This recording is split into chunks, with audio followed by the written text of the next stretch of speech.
Not sure about pronunciation, I'll just go for it. Ostervaardsplassen is a nature reserve in Flevoland in the Netherlands.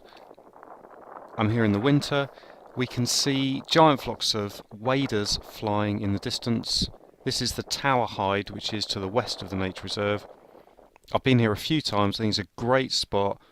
So many things to see from here, including these vast flocks of overwintering birds, many of whom will spend the summer in the Arctic nesting.